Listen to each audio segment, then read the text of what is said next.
Service. What is up, listeners? Welcome back to another episode of the Full Service Podcast. I am Tank Smith, your host. Today is episode 91. Thanks for being here. Shout out to my guest from last week, my roommate, Mike. Mike, I appreciate you coming on the podcast. That was a lot of fun. As always, you can find us on Twitter, on Instagram, at Full Service Pod. I am at Tank Funkadelic. If you enjoy the show, make sure you are subscribed on whatever platform you're listening to us on. You will be alerted as soon as those new episodes drop every single Tuesday. Ratings and reviews help so much for visibility for the show, so if you can, hit us with a 5-star rating on Apple Podcasts, write us a review. That would help us out so much. If you want to support the show, the best way to do that is through our Patreon. We are at patreon.com/fullservicepod. Each month, you'll be able to hear at least one Patreon-exclusive episode you cannot hear anywhere else. That is patreon.com/fullservicepod. I've mentioned on here the past month or so, if you join the Outcall tier of our Patreon, you will now get a free month OnlyFans subscription to friends of the podcast, Alexis Reynolds, Sweet Haley Grace, and Sophia Soma. So what are you doing? Subscribe to the Patreon, patreon.com/fullservicepod. Also, shout out to the newest Outcall members of our Patreon, Django Jam, and my roommate Mike. Again, what up, dog? Hey, appreciate y'all subscribing to the Patreon. Hell yeah. Today, episode 91. I am excited. I am so excited. My guest, I initially reached out to her, and I believe it was like October or November of 2019, like right when the podcast started, and we were not able to record. And I think somebody reached out to me maybe like 2 months ago and was like, hey, have you had this person on the podcast? So I reached out to her again, and we were able to sit down and record like maybe like 3 weeks ago or so. So good. So good. She is an Atlanta-based companion. She is an artist. She has worked as a dancer. She's also worked as a strip club DJ. Her name, Samantha Skye. We discuss her experience as a dancer, working as a DJ in a strip club, taking a break from sex work, coming back to it after like 10 years, working as a companion, how the industry's changed since she left and returned, how she feels about seeing younger clients. We discuss review boards. We discuss the importance of the Twitter community, the sex work community. We discuss where she sees herself in the future, her love of art. So much fun. Samantha, I really appreciate you coming on the podcast. You can follow her. Follow her right now. She is on Twitter at Samantha Skye X. You can find her on Instagram at Samantha_Skye_X. Her website, meetsamanthaskye.com. I'm going to stop talking. I hope you all enjoy this interview with Samantha Skye. Thanks.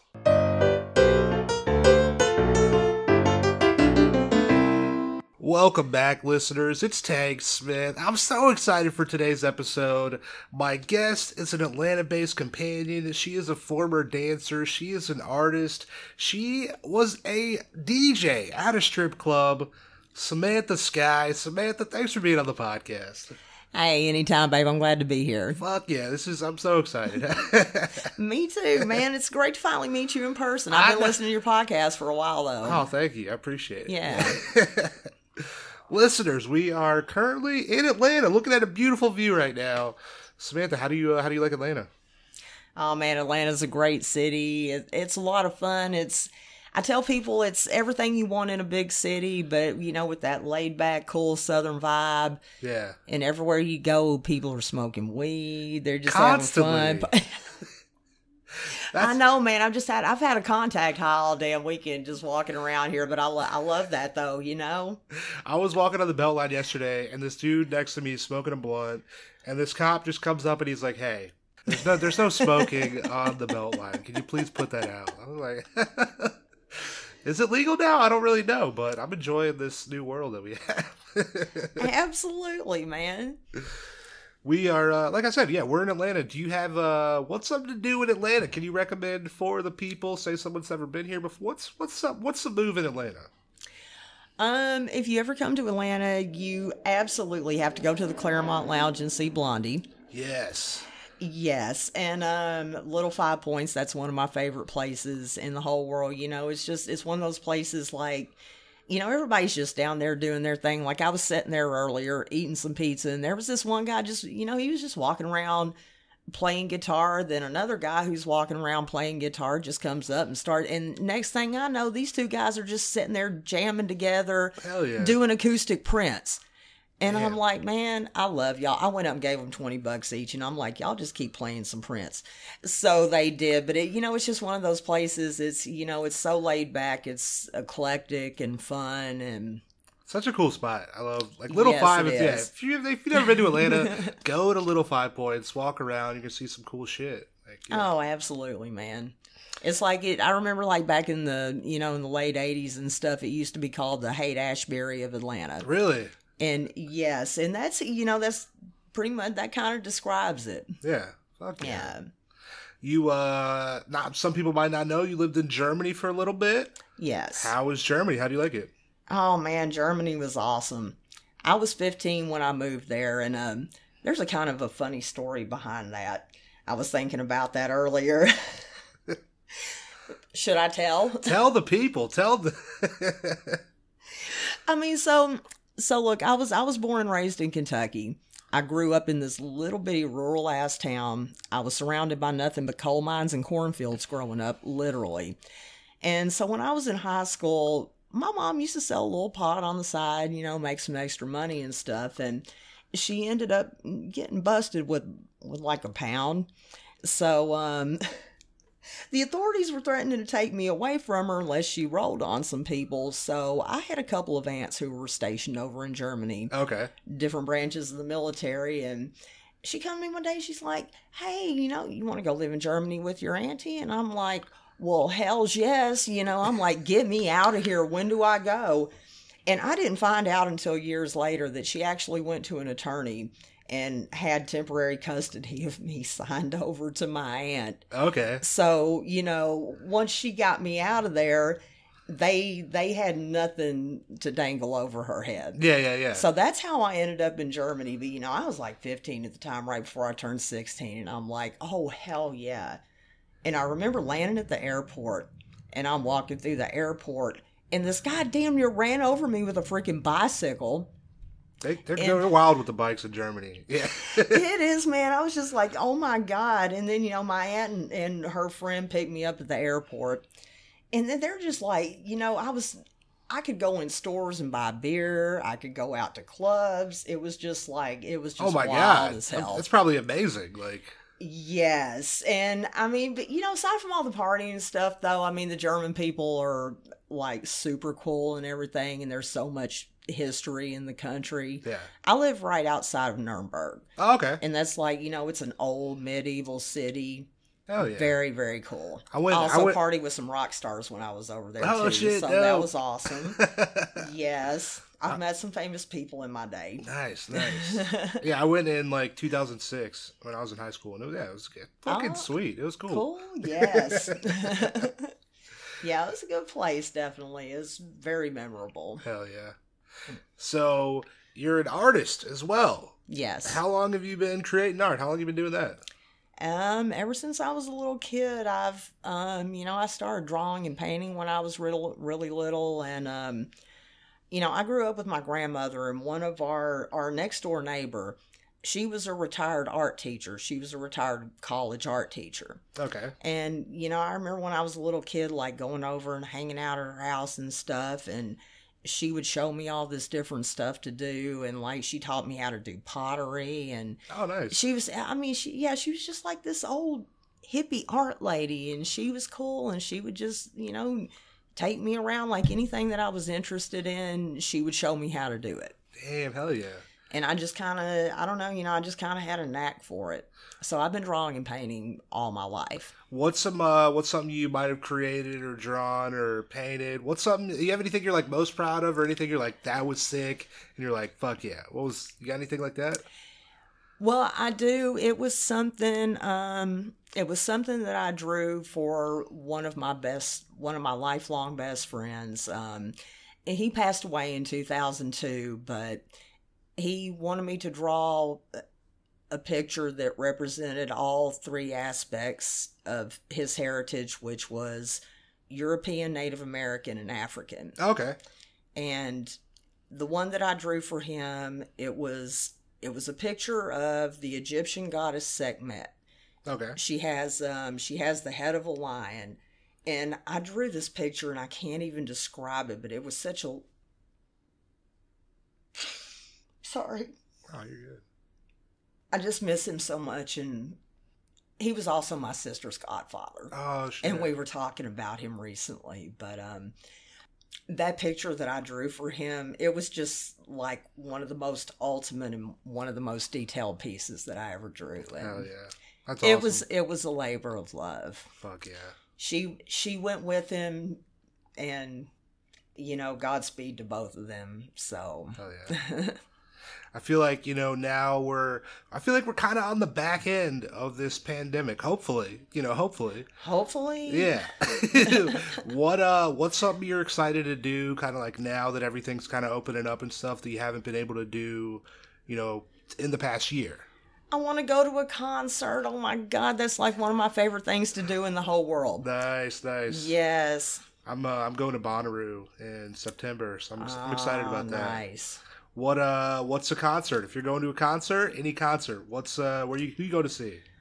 Oh man, the only one. Well, I had tickets for last summer. Alanis Morissette and Garbage. Oh, nice. Yeah, and as far as I know, that's still going on. But Megadeth and Lamb of God got canceled. That hurts me. I feel good. Yeah. But Ministry and KMFDM. That one was supposed to be August 30th, not August 30th, April 30th. Okay. But they pushed it back to October, and I'm hoping that that's still going to go on, because those are two of my favorite bands. Nice. Fuck yeah. So, yes, if Alanis gets canceled, I don't give a shit. Just please let me go see Ministry. Yeah. Let me get in that mosh pit. Yeah. I feel like if people follow you on Twitter, they know that you're into cosplay. How long have you been into cosplay? Well, it's another one of those things like all my life, I've loved dressing up. Like I was that weird little kid that would wear masks and costumes all year, even if it wasn't Halloween. And I've always loved cosplay, but I just really started getting into it serious probably about 5 years ago, when I really started having the money to do it. Okay. So, yeah, I was always one of those people who just kind of, I sat back and watch other people do it, check out pictures online. I'm like, oh, that's cool. I want to do this so bad. And then when I finally got a chance to really, start investing in it and getting into it, yeah. And my first, my first real good one was Harley Quinn. Oh, okay, nice. Yes. Nice. Would that be your favorite go-to, or do you have a favorite, like, if I'm dressing up, I can do anything I fucking want, who are you going as? It just really kind of depends, because like I have a whole lot of characters I've been saving up over the years that I've been wanting to do. So, and then, sometimes also like my cosplays, it depends on what color my hair would be. Okay. Like when I did Harley Quinn, I actually had the white hair. Oh, nice. And then I had the ends of it dyed. And when I did Jessica Rabbit, I actually had the red hair. And when I did Domino from X-Force, I had the black hair. Oh, nice. But, these days I'm not screwing with my hair that much, so I started buying wigs. Okay. But, yeah, my next cosplay is going to be Emma Frost. Okay. And then my next horror cosplay is going to be Mitsuko Somo from Battle Royale. Ooh, nice. Do you know what I'm talking about? I think so. The Japanese movie where all the kids are on the island and they're killing each other off. Yeah. Yes. Oh, that'd be good. Yes, I've loved that movie. That's one of those movies I've loved for a long time. So, have you been to any like cons or anything like that? Dragon Con I went to one time back in '89 when I first moved here, and that was when it was just like pretty much a little comic book convention. Yeah. And other than that, I've been to Walker Stalker Con 3 times. Okay. Days of the Dead. It's a horror con, but it's also got they also have like different guests. Like they usually have like some wrestlers, musicians. They have a lot of 80s actors there too, and that's actually nice. that's one of my favorite ones. Like how I met Oh God, Steve Gutenberg, Ralph Macchio, I met there. This year they're having Dee Wallace and Henry Thomas from E.T. Oh, E.T. I met Richard Dreyfuss there. All the Cenobites from Hellraiser. I got a picture with all of them, and I have one of the Hellraiser puzzle boxes that's signed by Clive Barker and all the Cenobites. Damn. Yeah. That's I want to go to a con where I get to meet a bunch of wrestlers, like from my youth. I feel like that'd be kind of fun. That would be cool, man. Yeah. But yeah, check out Days of the Dead, because you never know who they're going to have on the roster. They had Ric Flair there, I'm thinking about 3 years ago. Shit. Yeah, that dude's immortal. Oh, I know. When he walked in the back hall, there was like hundreds of people yelling, "Woo!" That guy, he could command a room, like, still, like, oh man. Oh yeah, I mean he was super, super cool, and Shawn Michaels was there. I've got a picture with him. Nice. Yeah. Hell yeah. Yeah, that's the one you want to check out. Nice. That'd be cool. Yeah. What's something you're passionate about? What's something you're passionate about? Well, I guess, like, as far as like things that are going on in the world, something that I'm very, very passionate about is the rights of women and girls all over the world to live in peace, to not be abused, to not be discriminated and killed just because of their gender. Yeah. Yeah. I mean, even in countries like ours where we have equal rights and protection under the law, we still live in fear. We still can't, we go out by ourselves. Like, don't go out at night. Hold your keys in your hands. Carry pepper spray. Are we ever going to get to a point where we can just live and exist in peace? I mean, it's like my sister, she's been out, she's been harassed. I mean, pretty much every female friend that I have has been harassed at some point by whoever, and it's wild. Dudes out here, hey, dudes, hey, you listen to the podcast, chill out, bro, be cool, okay, but it's a thing. It is, and my niece who's 12, like, she's just, starting to get that age, and like I'm so scared for her. I mean, I feel like now I'm glad that I, passed the whole like adolescence thing, but it's like growing up now where you have the internet constantly coming at you, social media. Oh man, I know. I would hate to grow up now. Like I'd hate to grow up now just being a kid. Being a kid now would suck. Oh man, it's gotta be hard. Like, when I was growing up and everything, there were no cell phones, there were no internet, Thank God I'd probably be in hiding for the rest of my life, some of the shit that we did. But yeah, I mean, it's such a radically different world. Yeah. It's wild. I wouldn't want to be a kid now either. No, I'm glad. Fuck that. Being a kid in the 80s was cool though, man. It was a good time. I ain't complaining. See, I feel like when you could get away with shit, with the lack of cameras that were around, just made life just so much nicer. You could just get away with so many things. But now, your friends still said, they'd be like, "Hey, remember when you did this, that, and the other?" And I'm like, no. Yeah. How drunk was I? How stoned was I? Why do you... I remember that, but I'm going to pretend like I don't. Stop. My friends will occasionally just remind me of shit like that we did like a while back. I was like, man, I don't even remember that, but wow. See? I've done terrible things. But it's not on the internet, though. Yeah, it's not on the internet. No one knows. Right. It's only in our heads. Right. And if we live long enough, hopefully it goes away. You just forget about it. I don't know. Like, I have a feeling I'm going to be sitting there. I'm still going to have one of my friends over there going, "Hey, do you remember when you did?" And I'll be like, "Shut the fuck up." Yeah. Why are you bringing that up? Why are you bringing me down with this shit? I know. Why are you living in the past? I've changed. I'm a different person than I was, okay? So we've moved on. But that was funny as fuck. I do remember that. Hell yes. Man, I appreciate you coming to the podcast. Fuck yeah. Kicking it back old school style. Yeah. I feel like I always try to start at the beginning of everyone's kind of like sex work journey. Yeah. Do you feel like you can remember your first exposure to sex work at all? Yes, burlesque. Oh, okay. Burlesque counts as sex work, yes. Yeah. Yeah, when I was a kid, on HBO, there was Live from the Moulin Rouge. It was like this special that they did. And I don't even remember how I ran across it. All right. I lived at my grandmother's, and back then we had this cable box and had like this little slider on it. And I'm sitting there like sliding through the channels, and all of a sudden there was this lady in a big tank, and she was topless, and she was swimming around like just doing all, and I mean it was just the most beautiful thing.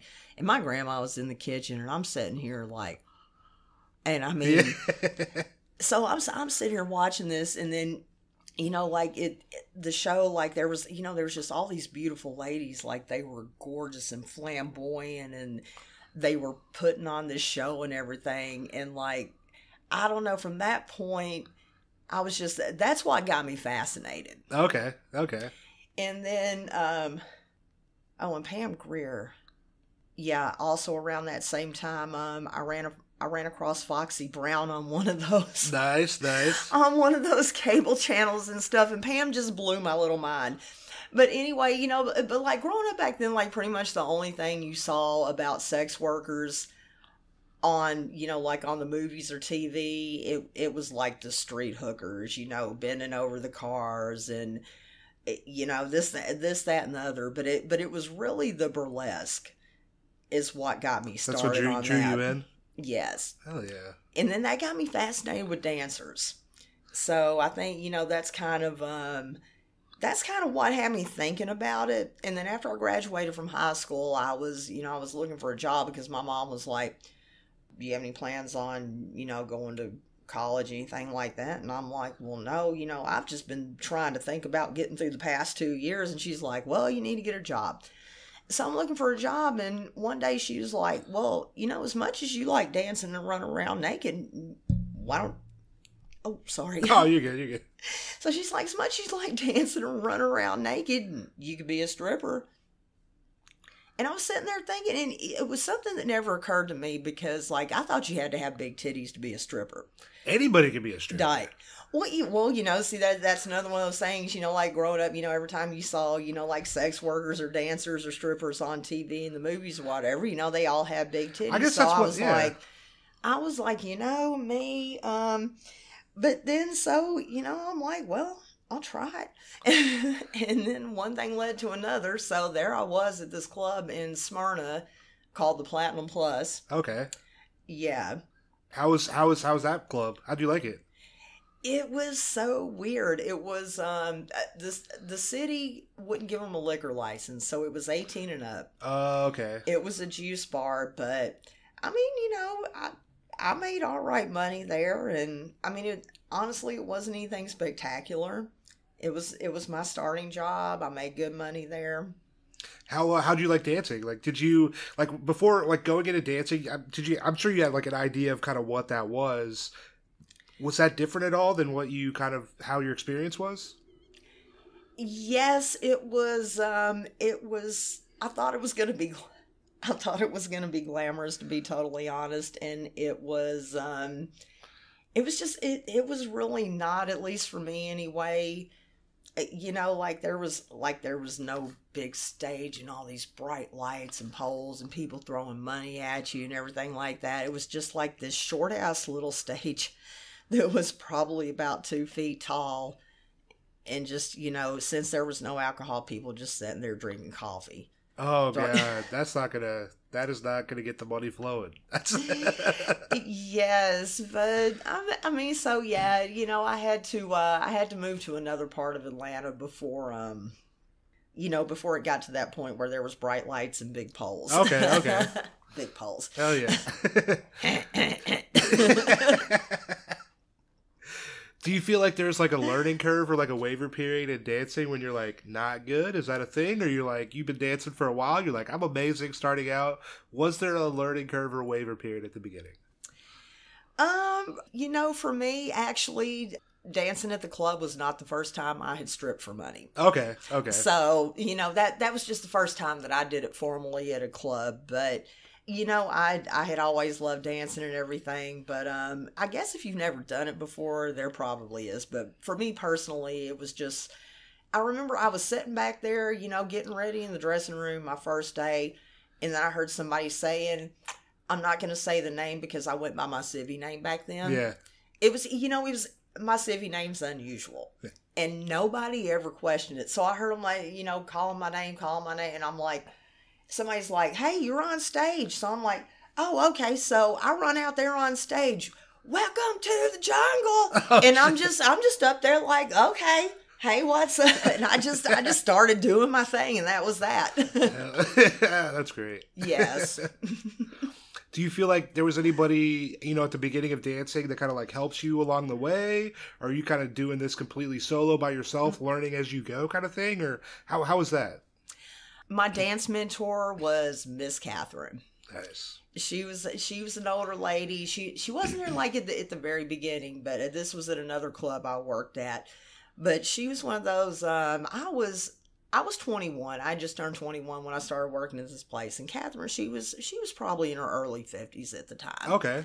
But yeah, and there was a lot of times where I'd be back there crying, so-and-so did this motherfucker, this and that. And she would take me and like literally grab me by the arm and snatch me aside and be like, look. And she would sit there and make me look her in the eyes, and she would tell me stuff. And she would always smack me in the hand when she did this. God. And I guess maybe... I mean, serious. She was like my little dance mama, and she would smack me on the hand when she would tell me this stuff. I guess to make sure she had my attention. But one of the important lessons she gave me, there was this guy this sugar daddy who had screwed me over. Yeah. And I was back there crying, and she grabbed me and she snatched me over, and she grabbed my hand. And she gave me that smack, and she said, "You get that cash in your hand." And I'm like, yes, Miss Catherine, okay. And still to this day, I live by that motto, get that cash in your hand. That's real talk. There you go.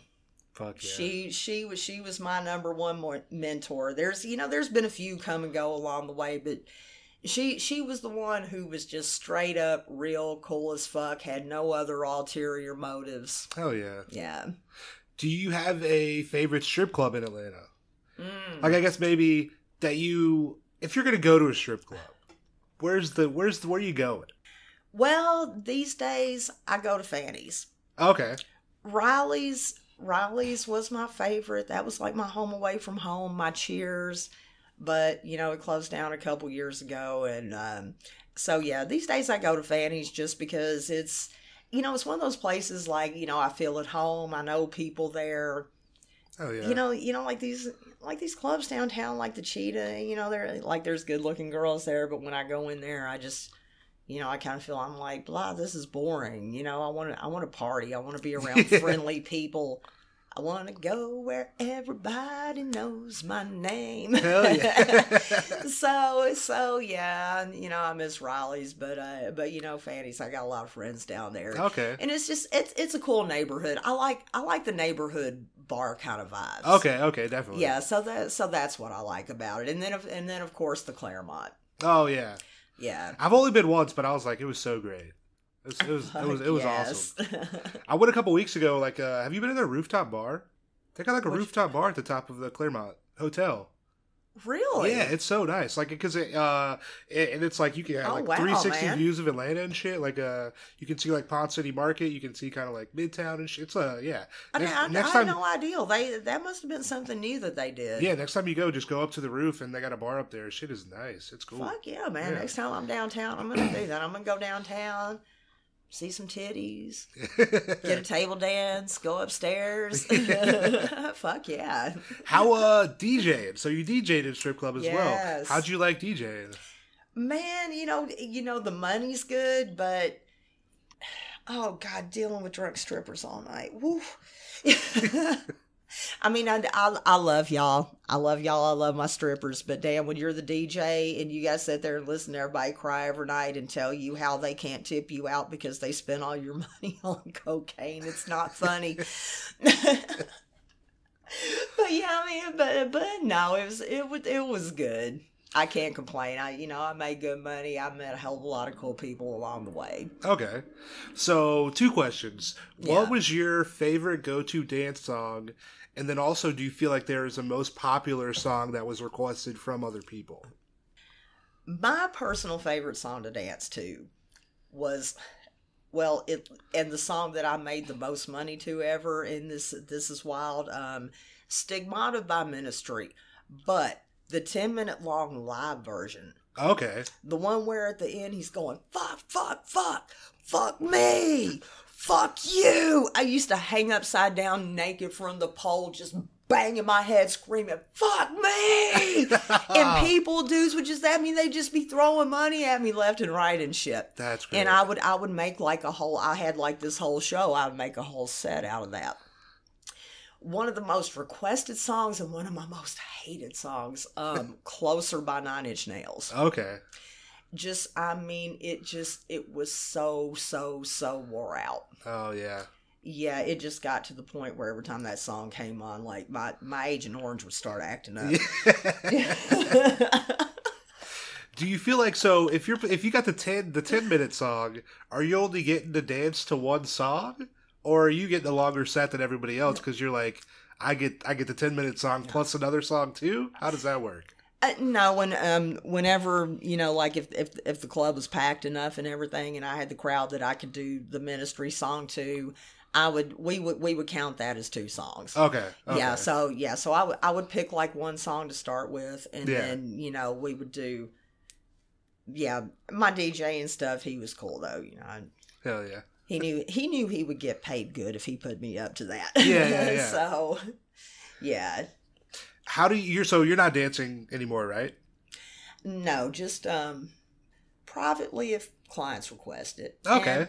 And I also do dance videos. Oh shit, nice. Yes, if you would like to request a song and pay me to do a video, it's $30. That's dope. Hell yeah. Yeah. How do you feel like, so not dance anymore, how do you feel like dancing has changed since you were dancing? Nobody puts on a show anymore. When I go to the strip clubs now, they just kind of twirl around the pole and clap their booty cheeks like there's no, I don't know. I feel like nobody really dances anymore. Like back when I first started dancing and everything. Like Goody Mob actually said that exact same thing. They don't dance no more. That's Well, see, I like Goody Mob. They know what they're talking about. But yeah, like back when I first started dancing and everything, like, I would have songs and I would have things, we would have costumes and stuff. We would get up there and like put on shows like when Mortal Kombat came out. Remember the Mortal Kombat thing? Yeah. Dun, dun, dun, dun, dun, dun. Yes, like I had this whole... Finisher! Fight! I had this whole ass routine, and I even made my own costume. I sewed it myself, like this like Chinese red costume that was open on the sides. And I had like this whole routine I would do to Mortal Kombat. And I would get up there, I would strip, I would hang upside down from the pole, and I would whip out fans. And I actually practiced at home, hanging over backwards off the side of my bed, upside down. And I practiced flipping these fans. So when I hung upside down from the pole, I would flip fans and catch them. That's incredible. Oh yes, and we used to do shit like that all the time. Yeah, man. yeah. it was great. Damn, that's amazing. Yeah. Oh, fuck you. I didn't come to play, man. Yeah, hell yeah. but I've always loved dancing though. It was just doing things like that. Like it's fun for me. Like when I make dance videos for clients now and stuff.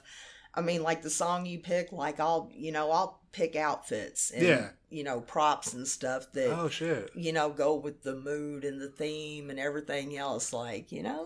Hell yeah. Would you ever go back to dancing? Would you ever dance again? No. No? The days are over?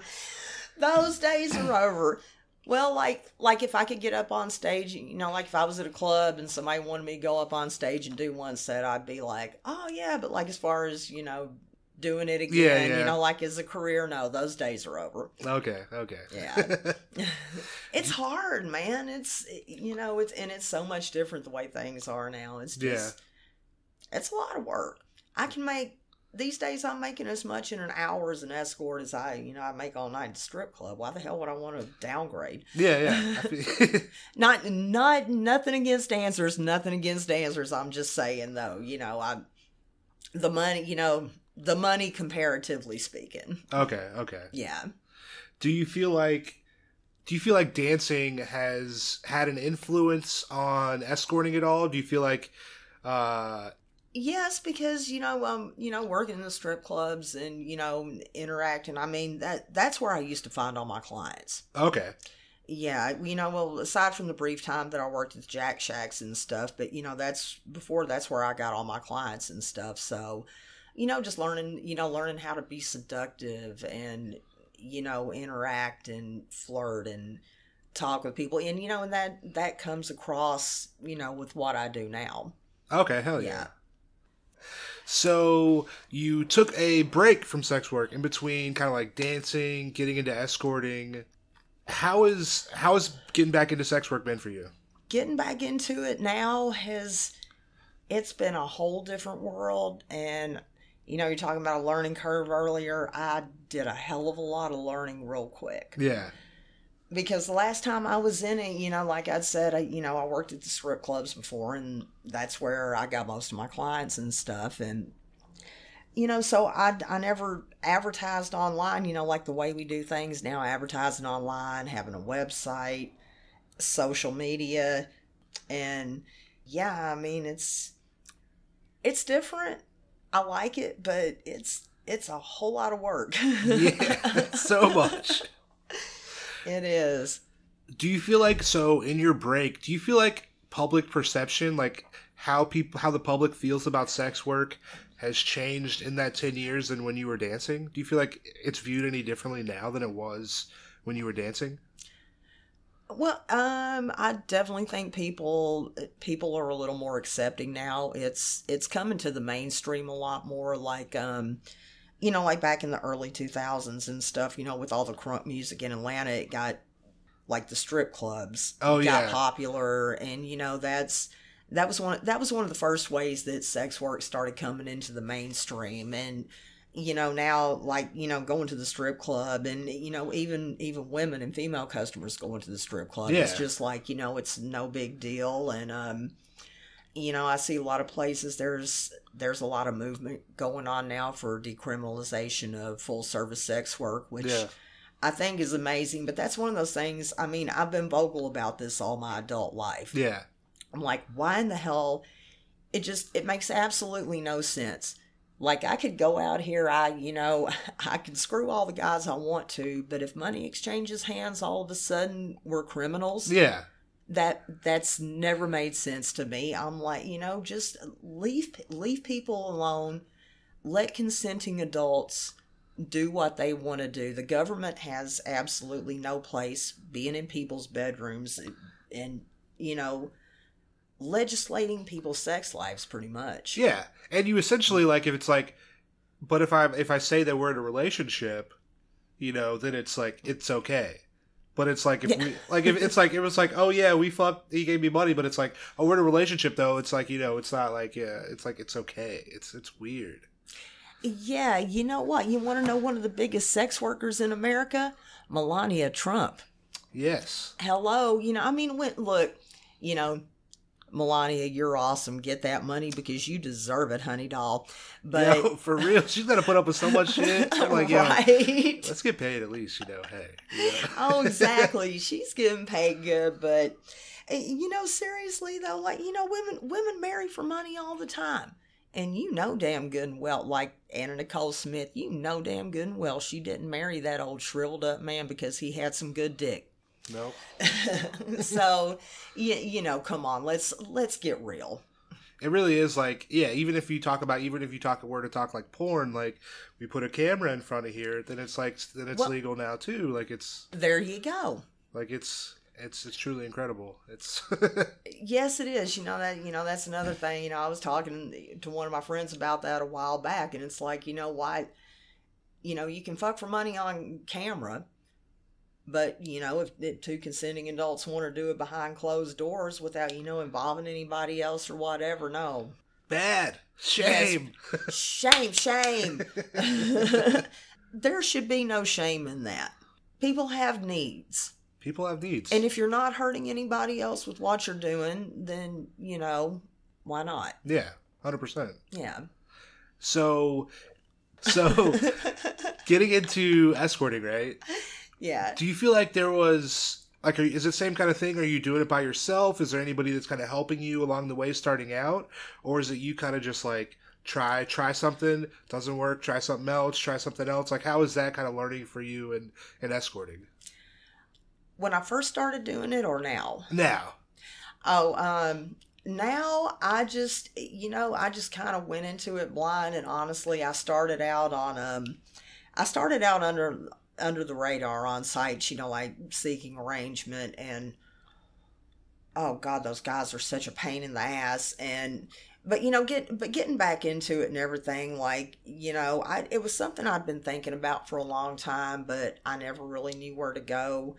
So, I started doing research online and stuff. And when I initially started out, like I said, on the sugar daddy sites, and they were such a pain in the ass dealing with those guys. So I'm like, all right, no, I ain't doing this bullshit. I ain't spending the night with you for $300 fucking dollars. Yeah. But, yeah, so then, I started doing some more research. And that's when I ran across Trist, and I started looking at it. I was like, all right, this is cool. I'm going to give this a try. Oh, yeah. And honestly, when I posted that first ad, I never imagined things would take off the way they did. Was it like, were you like post the ad and it's like, boom, like... Within like even less than an hour of my ad going live, I had people hitting me up and stuff. But, really, I was just thinking when I started doing this again, I was thinking, maybe I could see 2 or 3 clients a week, make some extra money, supplement my income. And, I started getting more and more interest, and I'm like, well, I need a website. And then I discovered social media, and that was actually the biggest turning point for me. Oh, nice. Was, finding other ladies on Twitter and, like, seeing what other successful escorts were doing. And, yeah, so that's where I learned a whole hell of a lot from the young women who have been... who have been doing the social media and online thing for a long time. Fuck yeah. So shout out to all you ladies that I learned all this stuff from. Shout out to y'all. Hell yeah. Yes. Do people in your life know about your work? Most do. Nice. Yeah. My mom knows what I do. Hell, she's been a sugar baby damn near her whole life. Yeah. She's 66. Her house is paid off. She gets her bills paid every month. She's got a monthly allowance. And her sugar daddy has written me into his will. So... That's amazing. Go, Mom. Hell yeah. I learned from the best. Hell yeah. And, but most all of my friends know what I do. But then a lot of my friends are former sex workers as well. Oh, nice. Yeah, and I just, in general, I don't surround myself with judgmental people anyway. Yeah. So if you're a judgmental asshole, I got no time for you. So, yeah. Bye. Fuck yeah. Do you feel like it's beneficial to have somebody you can talk to about work? Oh, it absolutely is. Yeah. Yeah. I feel like I always equate this, I've said this on the podcast so many times, but it's like, if I have a comedy-related problem or issue... I want to talk to somebody who's going to understand what I'm talking about, Right. And it's like, if I go to somebody that doesn't do stand-up or doesn't get comedy, then I was like, well, this really wasn't helpful at all. I don't feel any better. But, like, if I could talk to somebody who's doing the same thing that I'm doing, I'm like, it makes me feel better. They understand what the fuck I'm talking about, Absolutely. And that's one of the things I love about the online Twitter community, too. Yeah. And then also, like I said, a lot of my friends are former sex workers, so... Oh, yeah. Yeah. Do you have an average clientele, you feel like, in companionship? Yes, on average, most of my clients are gentlemen my age, late 40s and older. Okay. regular, everyday guys who just want to have fun with a beautiful woman. And a lot of guys are just missing intimacy in their relationship. And, there's a lot of different reasons for it. Maybe, I know sometimes with age, your hormones change. You lose interest in sex. Sometimes it's for health or medical reasons, but Yeah. just, mostly older gentlemen who just want to have some fun and get that spark and get some intimacy back in their lives. Hell yeah. Feels good. Feels great. Yes, it does. Just, they just want to have some fun. So, So I feel like we've tweeted about it, or we talked about it a little bit earlier, but like younger clients, right? Yeah. How is it seeing younger clients? How do you feel about younger clients? I have mixed feelings when it comes to younger clients, because I have a few long-term regulars who are in their 20s who are absolutely great, very respectful, but I found that a lot of younger men who they've grown up with online porn at their fingertips, and too many of them they've literally become desensitized. They can't get an erection. They can't get off unless they're watching porn. So, when they come to see me, they go at me. They want to go at me like a machine for damn near the entire time, because they just... Yeah, that's what you've seen. They just can't do it, because it's not that, It's crazy that you could like jerk off to like a video, right? But like there's a beautiful lady right in front of you, and it's like, well, this isn't really doing it for me. Like when it's like you're simulating the thing that you're like, it's wild. But you know what? And I don't feel like it's not like, oh, this is not doing it for me. I feel like they're enjoying it, and I feel like they're enjoying being with me. But they've had so much of that overstimulation. Yeah. That it's just... I feel like I've been there before. I get it. Yeah, it's a thing. Okay. Hey. So, yeah. So young guys, y'all turn off the porn. Get your hand off your dick. Just chill. Maybe, go see a provider once in a while and actually have some fun. Hey. Go have some fun. But yeah, I mean, it's not that they're bad clients. It's just, it's a whole different mindset. Yeah. For guys that age. I mean, since I was a kid, it's like, I'd say like 12 or 13, I feel like I saw internet porn.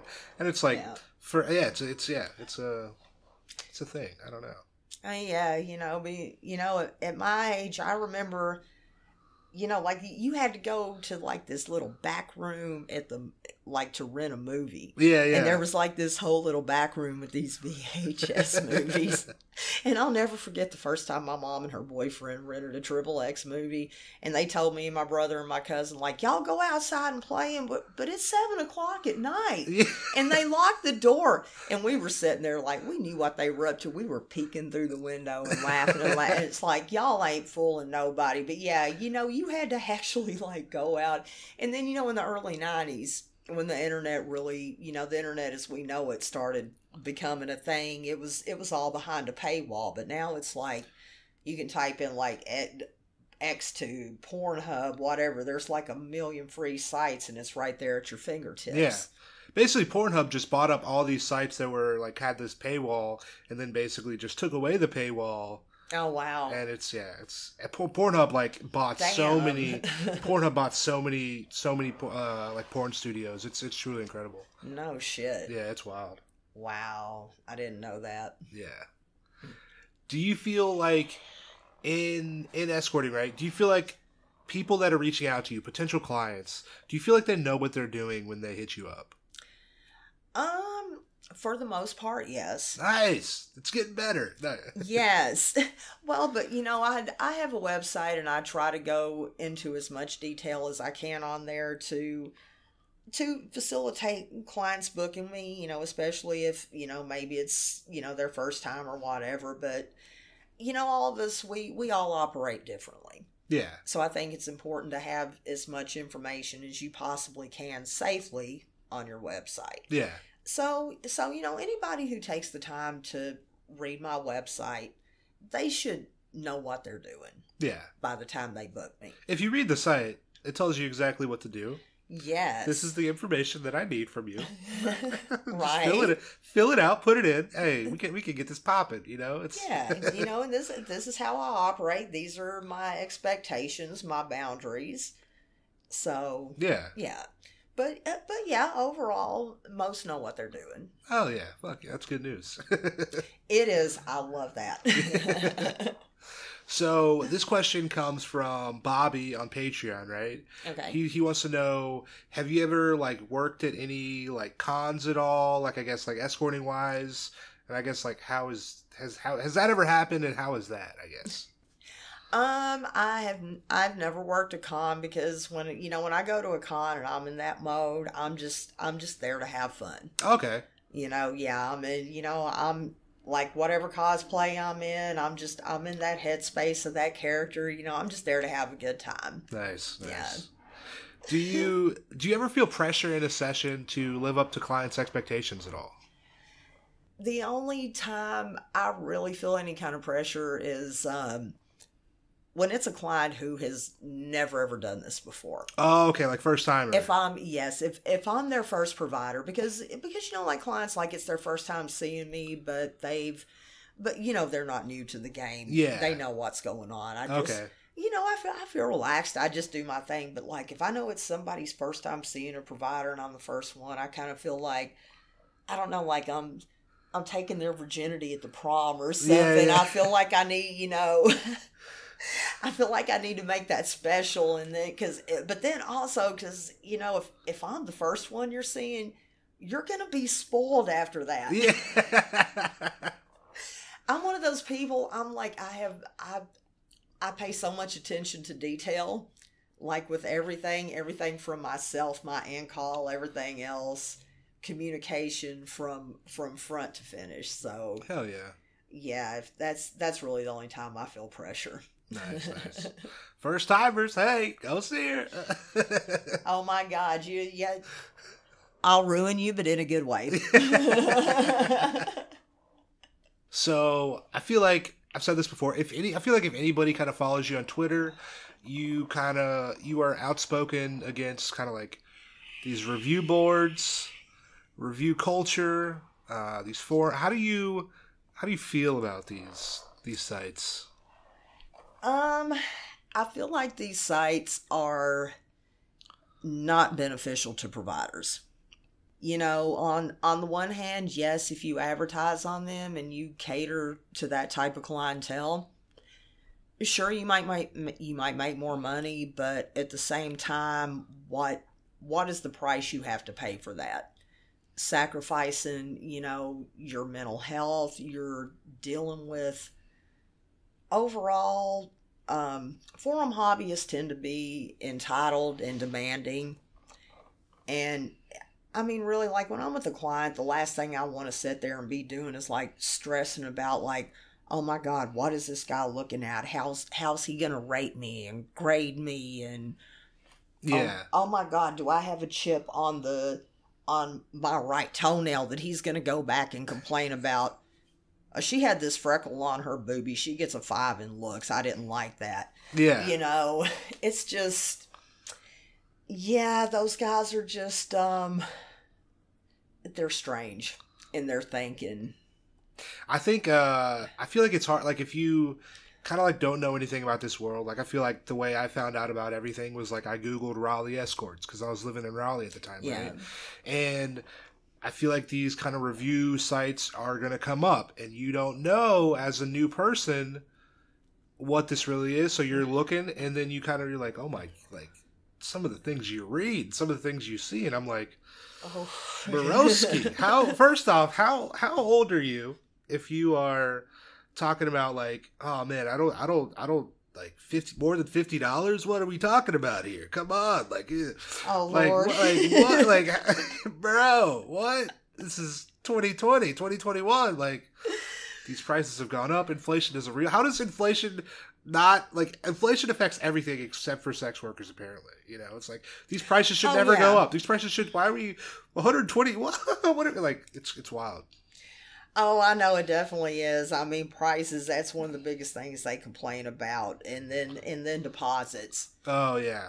Even though I've seen guys on review forums sit there and straight up talk about giving a provider a different address that's close to theirs because they want to watch her when she shows up. And if he doesn't think her looks are up to par, he's going to ghost her. Damn. And they wonder why the hell we demand deposits and real world information. I'm like, really? I think too, it's like a lot of like shit that I've seen before. It's like people are afraid to screen, like you're gonna out them or something. It's like you have way better shit to do than try to fuck with random people that are not even giving you money. Seriously. Like what the like? I want you to come see me. I want you to have a good time and come back and see me more. Yeah. Like I give zero fucks, like, about any of that other stuff. Yeah. I want to show you a good time. But of course, clients should do their homework. Yeah. And make sure that the provider that they're giving their info or deposit or whatever to is legit. But, there's a lot of ways to do that. Yeah. Yeah. I definitely, it's probably been like fucking like last March. I sent I think it ended up being maybe $250 I got scammed out of. Oh shit! But it was dumb. I was being dumb, Well, when I think about it now, I was like, bro, what the fuck are you doing? Like, you're so stupid, fucking idiot, bro. Well, but that wasn't even like a legitimate. As you acknowledge that, I mean, that wasn't even a legitimate like provider at all. That's somebody who's just like strictly a scammer that like gets people to send them money. No, okay. Well, though it happens sometimes. Yeah, but that is the thing that sucks. It's like these people that are online posting these ads like strictly with the intent to scam somebody. The only people that they're hurting are like legit sex workers that are trying to fucking make money. Yes. Doing the real thing. It's like these. If you're a scammer out there, listen to the podcast. Please subscribe and give us a 5-star rating, but just stop what you're doing, okay? Stop it. I've thought about starting my own screening service, except if guys want to know if somebody's legit, because I know so many things to look for. Yeah. Like, hit me up, tell me where her ads are, what her social media is, and let me give it a go. Yeah. Because unfortunately, I had a nice friend that this happened to a while back, and as soon as I clicked on the Twitter link that he gave me, I'm like, dude. Yeah. I mean, I knew from the first post I saw that was bullshit. Yeah. I think if you're coming in blind, right? Because I feel like a lot of people, like, I didn't know anybody who had seen an escort before I ever got into this. Yeah. And some people might be like, I don't want to talk. I don't want anybody to know what I'm doing, so I'm not going to reach out to anybody. But if you can just research really fucking helps. Like, read as much as you fucking can. Yes. Read a lot, and that'll help. And if you see things like no rules or no screening, come over right now. No rules, no screening, available 24/7. Things like that. It's like, that right there should be stopped. There's red flags that are going to pop up along the way, and you're like, yes. just listen, look at the flags. And and a lot of scammers are getting savvy, like they're going to social media and stuff. Like I mentioned earlier, the Twitter site that got my friend, but when I went on there, I'm looking at it right off the bat. I saw this no rules special, and I'm like, okay, no high-end provider is going to do that. And then when I started scrolling down, it was just like the same posts and the same stuff, just regurgitated over and over. There was no engagement, no nothing. Yeah. And I'm like, yeah, that's just sums somebody. up, yeah. Yes. So, you got to look at things like that. Just because somebody has a social media, you got to look at the posts. You got to look at how they engage with other people. Things like that, yeah. Oh, yeah. What do you feel like you like most about escorting? Aside from the money, I like, I love being able to be my own boss. I get to make my own schedule. I get to make my own rules. Oh yeah. I get to run my own show. I don't have anybody telling me what to do, when I should work, how much I should make. I can pick and choose who I want to see. Yeah. Yeah. The customer's not always right. Customer's definitely not always right. Burger King fucked up when they said that shit. Fuck you, Burger King. What do you like least about escorting? Time wasters. Yeah. I feel like do you deal with many time wasters now? Do you feel like it's changed since you got back into escorting? Like do you feel like you deal with more time wasters now, less time wasters? Well, depending on how you want to run your business, everybody's got to do what they got to do. But for me, taking my number off my ad, that right there probably cut out, a good 80% of the bullshit. Nice. And then I added a contact form to my website. And then, just probably about 3 weeks ago, I took my email off my ads too. Oh, nice. So now anybody who wants to contact me to set up a booking has to go to my website, fill out the contact form. So yeah, I don't have people blowing up my damn phone all the time. Hey, hi, you available? 4:00 in the fucking morning. Yeah. Fuck you, man. So I assume that with you taking that information off your ad, your inquiries probably dropped. Yes. Was there any fear in doing that maybe if I do this that people will book me any less? Was there any fear in that? There absolutely was. And I mean, anytime you make changes, there's always this, fear in the back of your mind, like, oh God, is this going to fuck me up? But yes, since I did all that, I get less inquiries, but the ones that I do actually come through. Yeah. Last August was when I really buckled down. I started requiring more deposits. I took my number off my ad. I put a contact form up. And since that time, I have not had one person no-show. Nice. No-shows, no-shows whatsoever. That's amazing. And I've had, 4 cancellations. Okay, that's not... Yeah, since August, yeah. That's Yes, and and all the cancellations, they were all done way well ahead of time. Nice. And the one person who canceled the day before, he had paid a deposit, and he's like, "Do I owe you anything else?" And I was like, "Actually, your deposit covers it. You're good to go." Nice. So yes.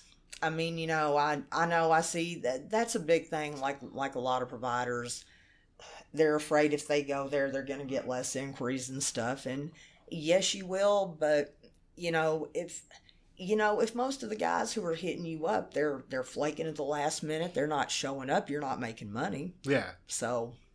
Yeah. And all you're doing is getting frustrated. Your time has been wasted. So there you go. And I feel like if I'm going to fill out forms, right? Yeah. I filled out forms to email people for the podcast, and I've emailed forms to book somebody. A lot of the information is quite extensive, that people want. And I'm like, if I'm filling out all this form, I want to see you, because if I don't want to see you, I'm not going to fill out the form. Right. Yeah. Yeah. It's simple as that. I'm not. It's a lot of stuff. If I want to see you, that's yeah. Well, see, that's what I'm saying. Serious clients. When I first started doing this again, I was answering I was trying to be available all the time. I was answering all those hey, hi's, what the hell ever. And at the end of the day, I got burnt out within the first 6 months. I was so agitated. I was having a hard time sleeping. Yeah. Every time my work phone would go off, I would start shaking and having heart palpitations. Yeah. Because I'm like, I'm like, what the fuck? What kind of fuckery am I going to have to deal with, basically? Yeah. It was that damn bad. And it was like, at that point, I just had to step back and be like, all right, I got to rethink how I'm doing things. Yeah. But like I said, a lot of the successful ladies on Twitter, I had been watching them, getting pointers from them on what they were doing. And I'm like, all right, I'm going to try this, see how it works out. Because, if you try something, it doesn't work out, you can always go back and change it. Yeah. That's the thing of, like, I feel like in so many things, it's just like trial and error. Try this thing, doesn't work. Let's fucking shift. Absolutely. Try something that doesn't, like, shift. It's always, you're never, in anything, you're never stuck in what you're doing. You can always, I feel like, change in everything. Oh, yeah. Nothing's set in stone. Yeah, for sure. Oh, so you mentioned kind of burnout a little bit. What helps with burnout? Have you found any, like, what helps with burnout, you feel like? For me, just setting, like, those boundaries that I just talked about, setting those boundaries and keeping them has really helped me from, preventing me from getting burnout, because I'm not dealing with a barrage of bullshit all day, every day. The inquiries that I do get, I would say, 99% are legit. Nice. Every now and then a little shithead comes through, but overall, every inquiry I get, as long as they pass screening, everything pans out. It's good to go, and so setting and keeping those boundaries and getting more quality clients, that's kept me from experiencing burnout. Nice. So since I started doing that, it's I haven't been feeling that or having those issues. Oh yeah. Yeah. I know you mentioned Twitter community a lot. How helpful how helpful has the Twitter community been for you in getting back into sex work? Oh man, it's it has been invaluable. And I want to give a shout out to all you amazing ladies on Twitter. You guys are fucking fantastic. I love y'all for real. Oh yeah. Yes, the community on Twitter. Yeah, it's the best. Oh yeah. Because and the great thing about it is it's not just one thing or another. Like there are so many ladies, from different walks of life, different countries, different races, different ages, different, all across the board. You can find something, having all that input from, so many different perspectives. It's definitely invaluable. Yeah. Yeah. And I feel like, because you could have an experience, and then you might be like, I don't know if anyone's ever experienced this before within your job, and then you see on Twitter somebody's talking about the exact same thing that you've experienced. Oh, absolutely. You're like, holy shit, this is fucking, like, I'm not alone in this. Like, I can take advice from other people. Like, it's, yeah. Yes. Yeah. I love that. What do you feel like some misconceptions that, the public or people may have about sex work that, you've found to be, like, completely false? One of the biggest things is, I think people look at sex workers as, like, this monolith, like we're these poor, downtrodden, victimized women, and no. Like I said, it's one of those things. It's like any other job. It's got its good, it's bad, it's ugly, it's everything in between. It's, it's not one thing or another. I've kind of, like I told somebody one time, you can liken it to working in the hospitality industry.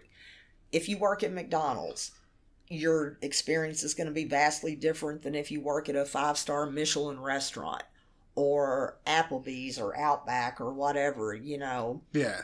But I think one of the biggest misconceptions is that we're all just these poor, downtrodden people who are desperate, we're drug addicts, we're just people of low morals, and that is absolutely not true. Yeah.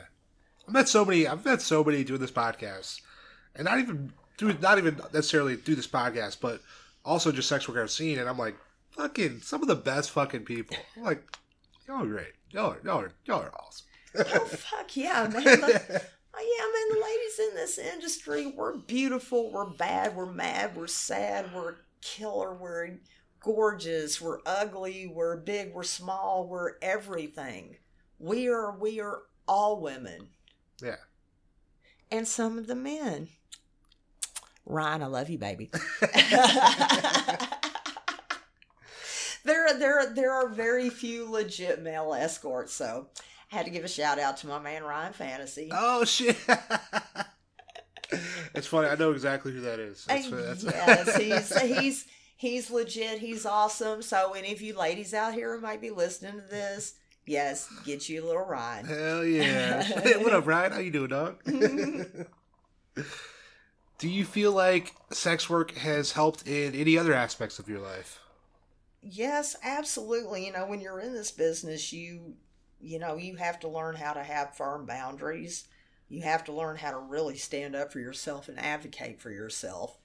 Because a lot of times, you're not going to have anybody to back you up. And that definitely carries over into other aspects of your life. Yeah. Yeah. What advice would you give somebody maybe that wants to get into dancing, maybe wants to get into escorting? What advice would you give that person? If you want to get into dancing, do something with your money. Don't fall into the party trap. Lord almighty. No, seriously though. I mean, dancing's cool, but it's one of those things, you definitely don't want to end up doing it, like I did. I was in the industry for almost 10 years. And I ended up falling into the party trap, and at 32, I had nothing. And, I had nothing, and still to this day, I have absolutely nothing to show for that time, nothing to show for all the money I made. So, actually, take as much money as you can, do something with it. Invest it, buy a car, do something. Don't just go blow it. Yeah. How long do you see yourself in sex work? How long are you escorting? How long are you in sex work for? What do you think? As long as I enjoy it and as long as it's viable for me. Fuck yeah. Yeah. I mean, there's this misconception that once you get past a certain age, you age out. You can't do this anymore. Older sex workers, they shouldn't charge this much, blah, blah, blah. Dude, man, I know women who are in their 50s and 60s who are absolutely incredible, making bank. Yeah. Slamming and jamming, man, Yeah. No, I don't plan on stopping just because somebody says, "Oh, you're too old to be doing this, young lady." Fuck yeah. Yeah, the people are excited. And there are a lot of older men out there who actually prefer being with a woman who's closer to their own age. Yeah. And somebody who has experience. Yeah. You like experience? I'm like, hey, experience is a great thing. Hell yes, it is. Do you have a thing you could so if you could do anything, right? Like if money were an obstacle or whatever. Do you have a thing I would do this thing if I could do that thing? Ooh. If I could do anything in the world and money was no object, I would travel all around the world, go into all the ancient civilizations. Ooh, nice. I'm endlessly fascinated with human origins and ancient civilizations and how we spread out all around the world. So, I've been to one such place in the United States in New Mexico. Okay. There's a pueblo it's at a national park, and it was first inhabited, I'm thinking about 1,000 or 1,100 years ago, something like that. Oh shit. Yes, and then like all the pyramids and the civilizations that were in South America, and then all the civilizations in Africa and Europe, and I mean there are so many of them. I would just love to go all over the globe and explore all those ancient places. That'd be cool. Hell yeah. Fuck yeah. What are you a fan of stand-up comedy? I'm not a fan of stand-up. All right, cool. I won't ask that question. I do like Lunel though. Oh, she's good. Yeah, she is. I like sketch comedy though. Okay. Yeah. Have you seen what the fuck is it? And I like some of the old British comedies too. Okay. Yes. What the fuck is it called? Oh my god, Tim Robbins. I think I'll leave or something. Jesus, what the fuck? I can't. Oh my god. I can't even think of the That name of the doesn't show. sound It's on familiar. Netflix, but it's super sketch comedy show. So funny, it's good. Tim Robbins on Netflix. Yeah, I'll look it Okay. up when we finish this. I'll let you know what it is. But yeah. But yeah, I love one of my favorite sketch comedy shows was In Living Color. Okay. There's never been another show like that. Nice. Hell yeah. You couldn't do that shit now because everybody gets mad about everything. Yeah, so many things. Like if you were to look at shit in the past, you're like, oh, do it now. I feel like even if you look at The Office, there's things that happened on The Office that you'd be like, oh boy, Michael Scott, what a boy, Right. HR, Toby, you should have been doing a better job on your boy. Because this motherfucker's out of control, Oh, shit. Yeah. Yeah. Man, Samantha, I appreciate you coming on the podcast. This has been so much fun. I appreciate you having me on here, man. It's been a blast. Fuck yeah. Oh, before we get out of here, do you want to plug any social media for the people so they can find you anywhere? On Twitter at Samantha Skye X. Nice. That's same on Instagram. I'm consistent all the way across the board. All my social media, everything is at Samantha Skye X. Awesome. That's also my Cash App and my Venmo too. Hey, people. Just so you know. Send us some money. Fuck yeah. Man, Samantha, this has been so. I really appreciate you coming on. Oh, and my website is meetsamanthaskye.com. Oh, hell yeah. Fuck yeah. People, you heard it. Samantha Skye X, meetsamanthaskye.com. Do the things. Hell yeah. Dun dun dun dun dun dun. Hey. Listeners, we will be back later. That was my interview with Samantha Skye. Shout out Samantha. I appreciate you coming on the podcast. That was so much fun. Listener, she just plugged it. You can find her on Twitter at Samantha Skye X. You can find her on Instagram, Samantha_Skye_X. Her website, meetsamanthaskye.com. I will have links to all of those in the show notes from this week. Hit the show notes, click the link, show her some love. As always, you can find us on Twitter, on Instagram at Full Service Pod. I am at Tank Funkadelic. This has been episode 91. I appreciate you being here. If you enjoy the show, make sure you are subscribed on whatever platform you're listening to us on. You'll be alerted as soon as those new episodes drop every single Tuesday. Ratings and reviews help so much for visibility for the show, so if you can, hit us with a 5-star rating on Apple Podcasts. Write us a review. If you cannot do that, tell somebody about the podcast. Tell somebody you like. Tell somebody you don't like. Tell your neighbor that's kind of weird that you don't really talk to. Just put a note in their mailbox. That's Full Service. Maybe they look it up. Maybe they don't. But hey, we are facilitating the conversation. So, hey, tell somebody about the podcast. If you want to support the show, the best way to do that is through Patreon. We are on Patreon, patreon.com/fullservicepod. Each month we have at least one Patreon exclusive episode. This month our guest will be friend of the podcast, Alexis Reynolds. We sat down and recorded maybe like a week and a half ago. So I'm excited. Hey, if you want to hear that, hey, patreon.com/fullservicepod. If you want to hear anything talked about on the show, if you want to be a guest, if you just want to write in and let me know what's up, send us an email, fullservicepod@gmail.com. We will be back on Tuesday. Ooh boy, what's happening? My guest is Bay Area-based companion Flora Sparks. We sat down a couple days ago and recorded. So that will be on Tuesday. Super excited for y'all to hear that. I realized I mentioned at the end of this episode, I was talking about a show on Netflix. The dude's name is Tim Robinson, not Robbins, and the show is I Think You Should Leave. So if you want to watch that, fucking hilarious, so funny. But hey, we will be back on Tuesday. I hope everything is good wherever you are. I will see you then. Later.